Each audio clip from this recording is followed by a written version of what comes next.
Alright guys, so we got to talk about some internet drama because it's Sunday, right? And news is few and far between, at least news that I want to talk about. So I'm going to talk about this instead because this is somewhat interesting, pretty interesting. This is what people are talking about. And it is the drama surrounding Tim Pool, Eliza Bleu, and the Quarter. Now, I'm pretty sure most of you guys know who Tim Pool is. Some of you guys may know who the Courting is, and some of you guys may know who Eliza Bleu is, okay? And just to make a long story short here, the Courting and Tim Pool are two big YouTubers who, you know, talk about politics and social commentary and stuff like this. They have a large shared audience. I'm pretty sure, again, a lot of you guys watch both of them. I watch both of them on occasion. And Eliza Bleu is this anti-sex trafficking influencer whose rise to fame came from her allegations, her story that she was a victim of sex trafficking. Okay, now she has gained a whole lot of clout and influence based off her story. Okay, she's been on, you know, Tim Pool's show. She's done a whole lot of interviews. I think she was maybe been featured by the Daily Wire.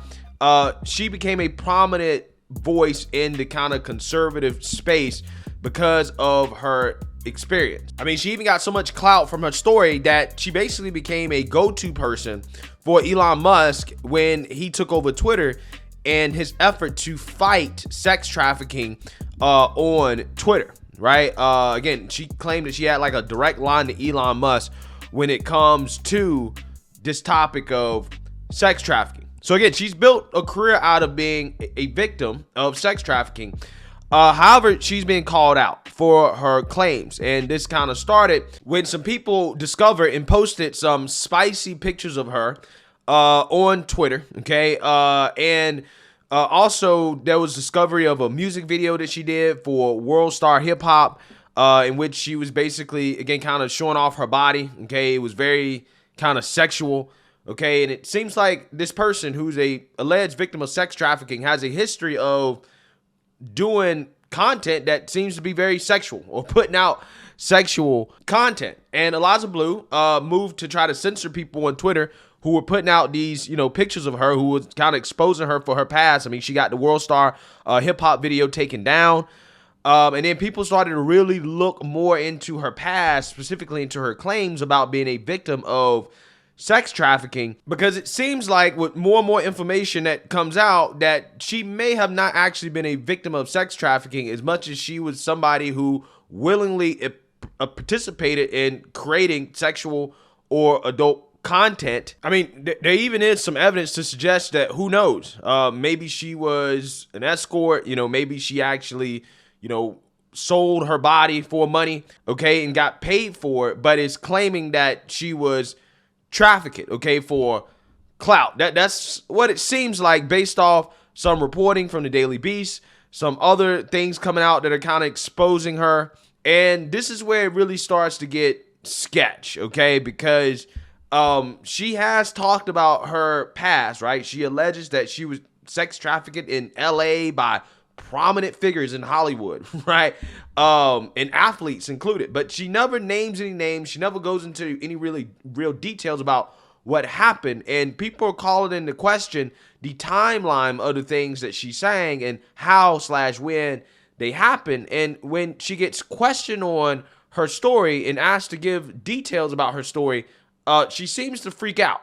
I mean, I don't know if for me to tell my story at length, is going to take a while. I don't even need that. Answer questions about my story is going to take a while. So I know the basics of your story because I've listened to your podcast. Right. So I'm trying to figure out exactly what the question is. Well, I can ask you the questions.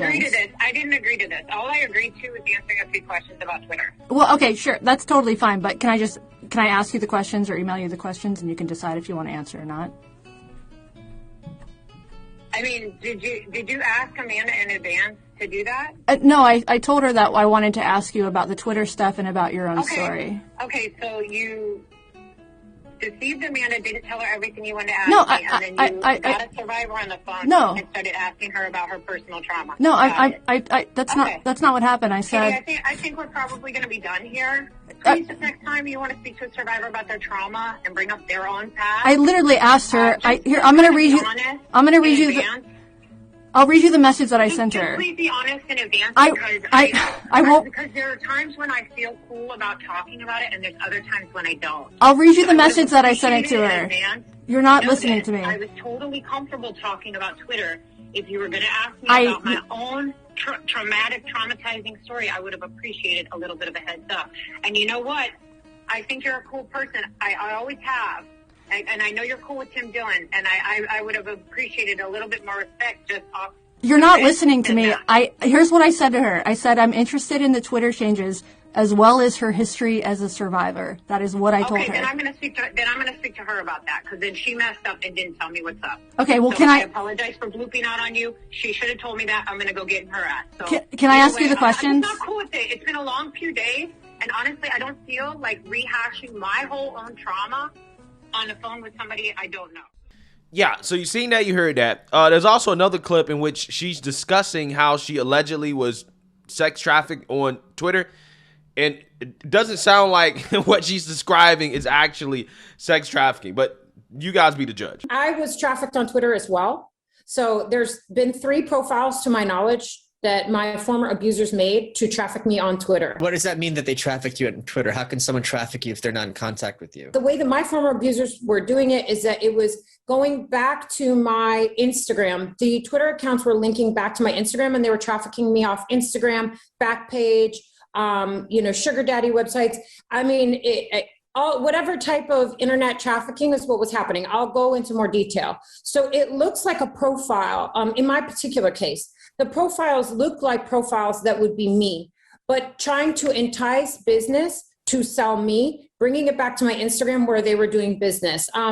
Fortunately, in my particular case, there are no nude images or videos of me on Twitter, but it would go back to my Instagram, and that's how they would traffic me, sell me without my full consent and without my knowledge. Yeah, so that's definitely not human trafficking. Okay, so again, we're dealing with one of these people who may or may not know that what they're claiming that they went through is not actually trafficking. Okay, again, I'm just saying there's a whole lot of pieces to this puzzle. And then there's also more controversial clips as well, too, of her making claims like, for example, that minors can consent to sex with adults. And do I feel that some minors are more equipped to engage in sexual activity with adults than others? Yes. Yeah. So what does this have to do with Tim Pool and the courting? Well, first and foremost, Eliza Bleu, again, as a human trafficking expert, right, her capacity, actually has been on Tim Pool's show to basically talk about this subject. It's like you're on a train and a guy grabs a woman and throws her down. Yeah. And he's on the train.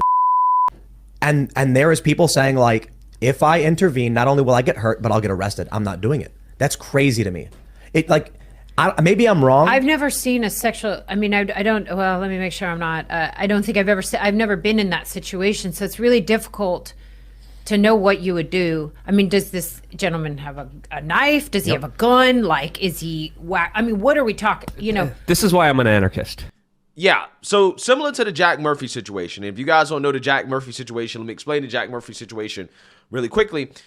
Jack Murphy used to be a frequent guest on Tim Pool's show until Jack Murphy got exposed being a cuck, okay? And Tim Pool's audience wanted Tim Pool to address the Jack Murphy situation, him being exposed as a cuck, even though he's out here selling these like masculinity courses or whatever he was selling, right? And Tim Pool just refused to talk about it, right? He did not want to talk about it despite getting thousands of dollars of super chats of people begging him to address the situation. But Jack Murphy is Tim Pool's friend, and Tim Pool decided that he didn't want to address it. A similar thing is happening here as people are demanding that Tim Pool talk about this Eliza Bleu situation to address it. However, Tim is refusing to do so. Again, despite thousands of dollars of super chats from his fans telling him to do it. Now, how does this involve the courting? Well, it involves the courting because allegedly Tim Pool was supposed to have the courting on his show to discuss the Eliza Bleu situation. Okay. However, the quartering, I guess at the last minute, folded. Right. He maybe had some other priorities or whatever. Who knows? And then Tim Pool basically said that, well, because the quartering can't come on to talk about the Eliza Bleu situation, then I'm not going to talk about it. Right. And that pissed a whole lot of people off because people are saying that you don't need the quartering to talk about the Eliza Bleu situation. Now, the quartering, the reason why I guess Tim wanted to bring on the quartering, since the quartering has been a part of, I guess, a whole bunch of people on the internet trying to expose Eliza Bleu, okay, as a fake, human trafficking victim. And like a lot of people who've been trying to expose Eliza Bleu, he's also been subject to censorship, okay, as Eliza Bleu has gone on a censorship campaign when it comes to using Twitter and YouTube, her connections to censor anybody who is trying to expose her or is talking about this, okay? Again, which has created a whole lot of drama. It's made it even worse, right? So the quartering didn't come on Tim Pool's show. That created a back and forth on Twitter between Tim Pool and the quartering, and it ultimately led to Tim Pool blocking the quartering despite in the past being in communication with the quartering, I guess at least being cool with the quartering, and the quartering makes quite a bit of content about Tim Pool, and they have a large share audience. So I actually want to play a clip here of the quartering reacting to Tim Pool blocking him, and then I'm going to give you guys my opinion on it and go from there. The tortious interference that happened between multiple people paying for Twitter Blue and the apparent favoritism or systems that were taken advantage of inside of Twitter to quickly silence criticism, and then the backpedaling that the Vice President of Trust and Safety issued to seemingly reinvent the rules. Oh, Tim Pool's trending. Congratulations, Tim. So that's what I'm mostly concerned about. Look, Tim is not a drama guy. He doesn't define drama the same way you or I might, but he doesn't talk about other creators very often. And, we know that after Jack Murphy was able to, build an $80,000 a month roughly business out of his viewership, and he didn't say much about it, he certainly wasn't going to say anything about Eliza, who didn't really do any of those things. I think somebody that uses, a platform of a creator to extract money from their viewers, that's something that you have to probably address. If it's just you had a bad guest, whatever, it's whatever, I know Tim will watch this video. Hi, Tim. I'm not always the most articulate when it comes to things, and so maybe he was offended by some jokes I made or something like that. But again, let me be very clear. I don't blame Tim for quote unquote platforming a guest who was probably there in good faith. So I've been clear about that. Now, the unending barrage of fans in his chat has certainly gotten to him. He made some sort of off-the-cuff mark last night that people sent to me. He's angry about getting spammed about Eliza Bleu. I 100% understand that. It's been relentless for weeks. But where I think Tim is misplacing blame here is he must think that I've told them to do that. I've told you to do that, which of course I've never done. Yeah, so you seen that, you heard that. Okay, this is kind of the second time, right? The quartering has, I think, probably rubbed Tim Pool the wrong way in regards to, him being critical of Tim Pool's guests, right? Like Jack Murphy, right? And participating in exposing Jack Murphy. And then, him exposing Jack Murphy or one of Tim Pool's guests leads to Tim Pool then getting a whole lot of criticism for not addressing the fact that one of his guests got exposed. And I'm pretty sure that that's probably why he ended up blocking the quartering. And I think probably after the quartering, folded at the last minute in regards to talking about this Eliza Bleu situation, he probably was like, okay, I'm blocking this guy, right? I'm done with this guy. Okay, he's nothing but bad news for me.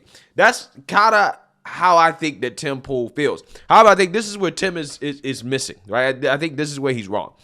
If you're going to have a business model where you rely on super chats, right? You have people that are paying to comment or to ask questions, and you refuse to address those questions, then that's a problem, okay? Because your audience is paying for you to talk about what they want you to talk about, right? If you're going to accept $500 super chats, okay, this guy probably gets, what, $10, $20, $30,000 of super chat a night or something like that. And a large amount of those super chats want you to address or to talk about a certain situation.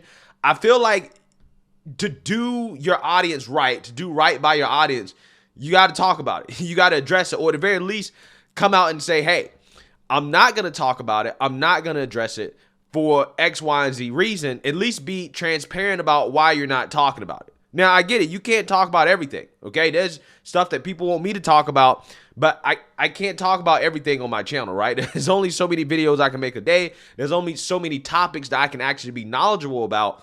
So I can't talk about everything, okay? But my channel does not rely on super chats, right? Tim Pool's channel does to a certain extent when we're talking about his live show, right? That's a significant portion of his income. And if that's the case, then again, you have to address those paying audience members and their concerns, right? If they want you to talk about it, you got to talk about it, right? You can't blame the quartering for exposing it on his channel. And because you have a large share audience, it just so happens that that audience is going to then, go after you for, not addressing it. Like, it's not his fault, right? That happens to be the case. And I think Tim is once again dropping the ball here, right? I mean, he runs a business that, it works. And, I just think, though, you got to understand how you make your money, right? You have to stay true to the people who are actually putting food on your plate and do good or to do the right thing by them, right? If they want you to talk about it, I get it. That's your friend, right? You probably like her. Who knows? You might be a simp. You might be simping for, who knows? But regardless, you at least got to address it, or at least tell the audience why you're not addressing it, right?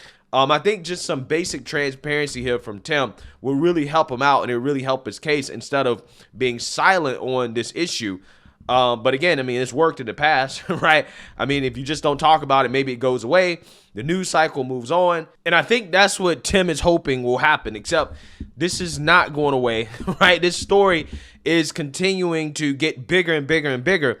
And I think Tim needs to come out and be more transparent about why he's not addressing the situation. Just because, again, his audience, again, they are sending a massive amount of super chats. They're paying for him to talk about it. He should probably talk about it. That's just my opinion. Probably not a good look for him to block the quartering. Probably not a good look for him to apparently be on the side of an individual who is pro-censorship, okay, who's actively trying to get people censored for talking about her, while also claiming, Tim Pool claiming, to be anti-censorship. Not a good look. Definitely some transparency needed here. Let me know what you guys think. Make sure you like, comment, and subscribe. Most importantly, share a Black conservative perspective. Peace.